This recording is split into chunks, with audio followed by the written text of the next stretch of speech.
Untuk kecanduan memang saya rasa dari dulu sudah ada ya, bagaimanapun apa medianya saya rasa dari dulu juga sudah ada fenomenanya, cuma yang sekarang paling head memang kecanduan gadget. Dan dari bahasa sendiri, kesan itu kan maknanya ketika suatu aktivitas yang sehingga merupakan hal-hal lain yang sebenarnya penting. Jadi kalau kita sudah kecanduan dan tidak diatasi, nanti kita bakal yang negatif.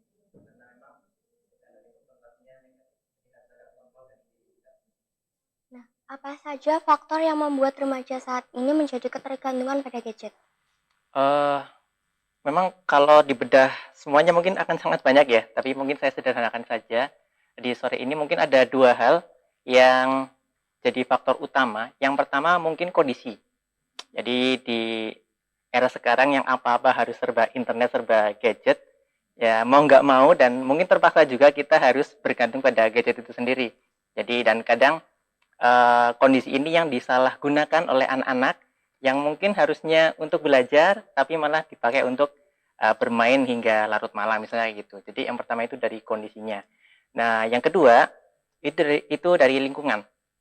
Bahkan dari lingkungan terdalam atau terdekat dari keluarga, dari orang tua. Nah, ketika seorang anak itu kecanduan gadget, perlu dievaluasi lagi di rumahnya, apakah orang tua sudah menyediakan ruang untuk berkreasi selain dengan menggunakan gadget atau belum, atau malah mungkin orang tuanya sendiri juga kecanduan gadget sehingga anaknya jadi ikut-ikutan. Jadi itu harus dievaluasi. Jadi saya rasa dua faktor itu yang mendukung kecanduan anak pada gadget. Baik, dua faktor tersebut yaitu kondisi dan juga lingkungan. Nah, seperti apa sih pembagian waktu yang tepat dalam penggunaan gadget? Ya, sebelum kita ke pembagian sehari-hari ya, mungkin Naura pernah dengar aturan 20-20-20?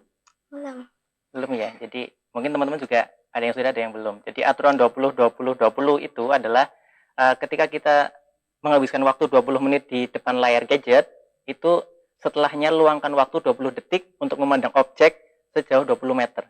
Jadi itu adalah kayak rules yang bisa membuat kita mereduksi kecanduan kita. Jadi nggak langsung di depan gadget terus, tapi ada waktu untuk memandang keluar kayak gitu. Jadi saya harap teman-teman bisa menerapkan aturan ini nih.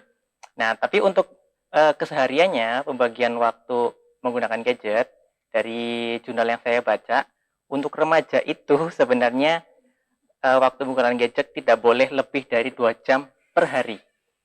Jadi ada kondisi ya 20 menitnya dibatasi, di satu harinya juga 2 jam saja penggunaannya maksimal.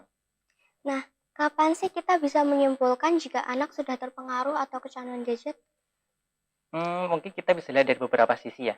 Mungkin dari yang pertama, dari sisi screen time tadi, kalau misalnya sudah lebih dari 2 jam, jadi mungkin itu bisa diindikasikan sebagai anak yang kecanduan gadget.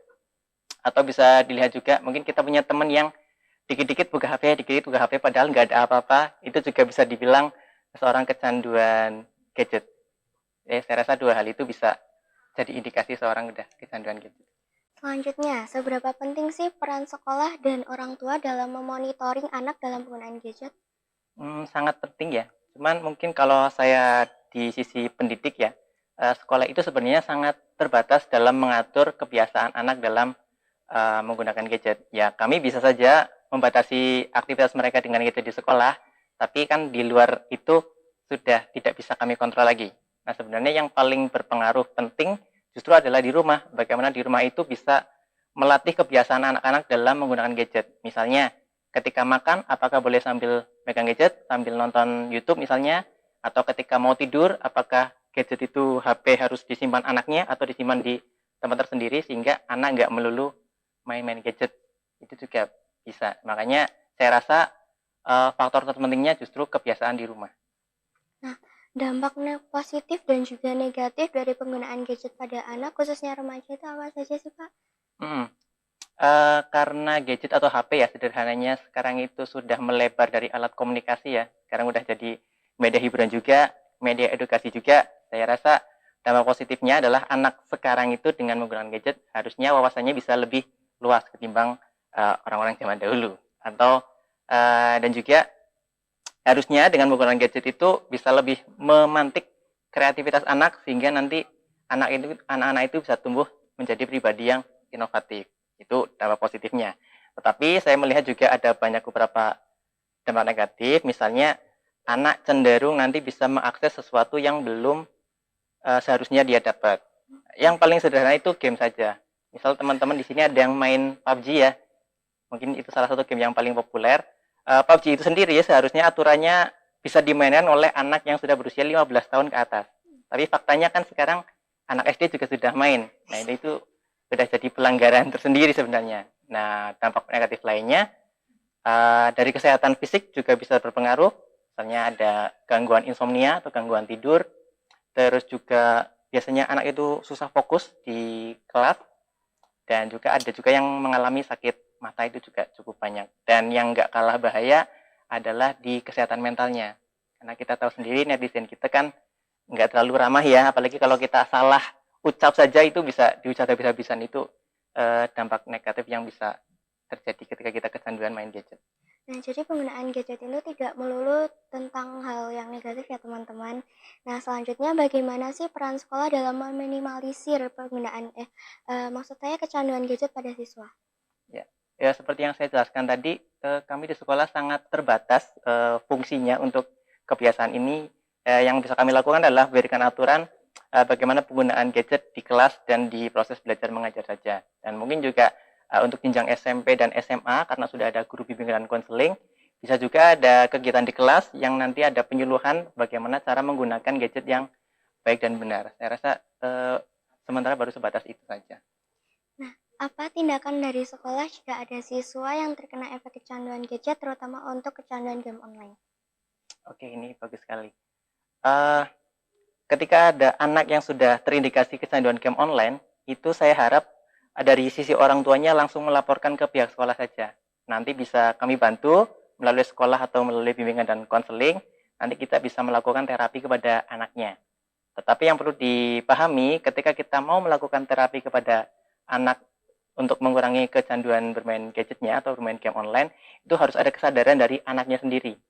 Jadi anak itu harus sadar dia kecanduan, dan dia juga harus sadar bahwa dia ingin mengurangi kecanduan bermain gadgetnya. Karena bagaimanapun kita nggak bisa menolong orang yang nggak mau ditolong. Jadi harus ada kesadaran dari si anaknya sendiri. Nah, bagaimana bentuk kerjasama antara sekolah dan juga orang tua dalam mengambil peran kontrol penggunaan gadget pada remaja agar tidak menjadi kecanduan? Iya, yang saya rasa kunci paling pentingnya ada di komunikasi dan keterbukaan ya. Jadi orang tua ke anak dan orang tua ke sekolah itu juga harus bisa membangun hubungan yang baik sehingga ketika ada suatu hal yang menyimpang ini atau kurang sesuai dengan yang diharapkan itu bisa langsung diatasi. Jadi orang tua ke anaknya juga harus komunikasi yang baik, orang tua ke sekolah juga harus bisa menyampaikan informasi dengan baik sehingga nanti dengan komunikasi dan keterbukaan itu akan ada kerjasama yang sangat baik dari pihak sekolah dan pihak orang tua. Yang terakhir, apa pesan Bapak kepada kami para remaja yang menjadi calon pemimpin bangsa agar bijak dalam penggunaan gadget? Oke, ini ada satu kutipan yang sering saya sampaikan di kelas ya. Kutipannya itu study hard, play hard, dan istirahat. Oke. Jadi study hard itu teman-teman sebagai siswa itu juga ya tugas utamanya memang belajar. Jadi jangan sampai lupakan hal itu. Study hard, play hard, main, ngegame boleh atau hiburan yang lain juga boleh, tapi yang pertama jangan mengganggu studinya, belajarnya, Dan yang ketiga, jangan melupakan istirahatnya. Karena banyak teman-teman yang sudah saking kecanduannya, dari sore sampai dini hari itu masih main game sehingga waktu istirahatnya sangat kurang. Nah, kalau teman-teman di sini ketiganya bisa seimbang, studinya seimbang, antara studi, bermain dan istirahatnya seimbang, saya rasa teman-teman bakal bisa menjalani hari-hari dengan lebih positif. Nah, baik, berarti itu tadi pesan yang perlu di-note dari Bapak Najibullah Fauzi. Terima kasih Pak Najib atas waktu dan sharingnya pada kesempatan kali ini. Nah, Sobat Laskar Digital, setelah berbincang-bincang dengan Pak Najib, kita dapat mengambil kesimpulan bahwa penggunaan gadget tidak selamanya berdampak negatif saja. Ada juga dampak positifnya. Misalkan, siswa menjadi lebih mampu mendapatkan informasi yang jauh lebih banyak dari internet dan juga tentunya komunikasi yang lebih mudah dengan orang tua. Tak lupa, penggunaan gadget tetap harus dibatasi dengan menerapkan sistem 20-20-20 seperti yang tadi Bapak Najib sampaikan. Nah, Sobat Laskar Digital, kesimpulan tadi sekaligus menutup acara talk show Laskar Digital New Tell Me pada kali ini. Terima kasih telah menonton talk show pada kali ini. Saya Naura Sadara Mandani Deha, pamit undur diri. See you!